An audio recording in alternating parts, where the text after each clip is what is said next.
Hello guys, welcome back to my channel. ఈరోజు శనివారం and year starting కాబట్టి and also ఈరోజు పౌర్ణమి.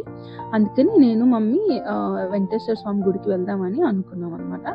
సో నేనైతే రెడీ అయిపోయాను, అమ్మని తీసుకున్నామని ఇంటికి వెళ్తున్నాను. అమ్మ వాళ్ళ ఇంటికి వెళ్ళేసరికి అమ్మ బయట ముగ్గేస్తున్నారు అనమాట, రెడీ అయిపోయి. ధనుర్మాసంలో ముగ్గులు ఎక్కువ వేస్తాం కదా, అండ్ సంక్రాంతి నెల అంటేనే ముగ్గులు ఎక్కువ వేస్తాం కదా. సో టెంపుల్కి వెళ్ళే ముందు బయట ముగ్గులు వేసుకుని పూజ చేసుకుని వెళ్తాం అనమాట. సో బయట అయితే ముగ్గేస్తున్నారు. మా మమ్మీ ముగ్గులు వేయటంలో చాలా బెస్ట్ అనమాట, చాలా బాగా వేస్తారు. ఇదేంటి చిన్నప్పుడు అయితే పెద్ద పెద్ద ముగ్గులు వేసేవాళ్ళు, కలర్స్ వేసి తను ఒక్కటే వేసేవాళ్ళు అనమాట. సూపర్ టాలెంటెడ్ అమ్మ. ముగ్గు అయిపోయిన తర్వాత దేవుడికి పూజ చేస్తారు. పూజ అయ్యి రెడీ అయ్యి ఇంకా స్టార్ట్ అయ్యామన్నమాట మా వాహనం మీద.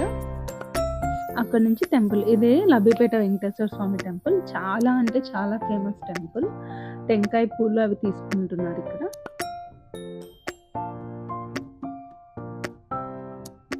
విజయవాడ మొత్తంలో మంచి ఫేమస్ వెంకటేశ్వర స్వామి టెంపుల్ అంటే లబ్బిపేట వెంకటేశ్వర స్వామి టెంపుల్. ఎన్ని సంవత్సరాల నుంచి ఫేమస్ అంటే ఇక్కడ ఎంట్రన్స్ ఇదనమాట. అది గుడి ఎంట్రన్స్. లోపలికి వెళ్తున్నాం.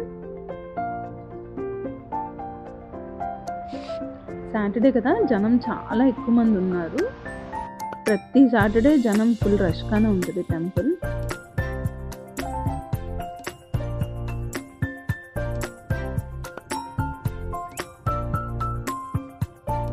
టెంపుల్ ఈరోజు చాలా బాగా అలంకరించారు.